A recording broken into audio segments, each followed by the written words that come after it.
An Incubus, the plural Incubi, is a member of a mercenary order of Drukahari, very similar to the aspect warriors of their craft-world Eldari counterparts, who dedicated themselves to the perfection of the killing strike. Their services are in great demand whether as bodyguards or shock troops, and the Incubi will fight for any who can afford to purchase their loyalty. Their obsession is the mastery of the Clave, a bladed melee weapon that becomes as much part of an Incubus as his own murderous heart.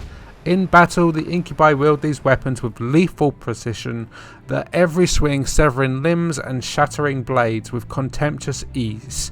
The act of becoming an Incubus is dangerous in the extreme. Through long and grueling practice, the strong prosper, while the weak are cut down and the bodies burnt as an offering to the statue of Cain, the Eldari god of war, at the heart of every Incubus shrine.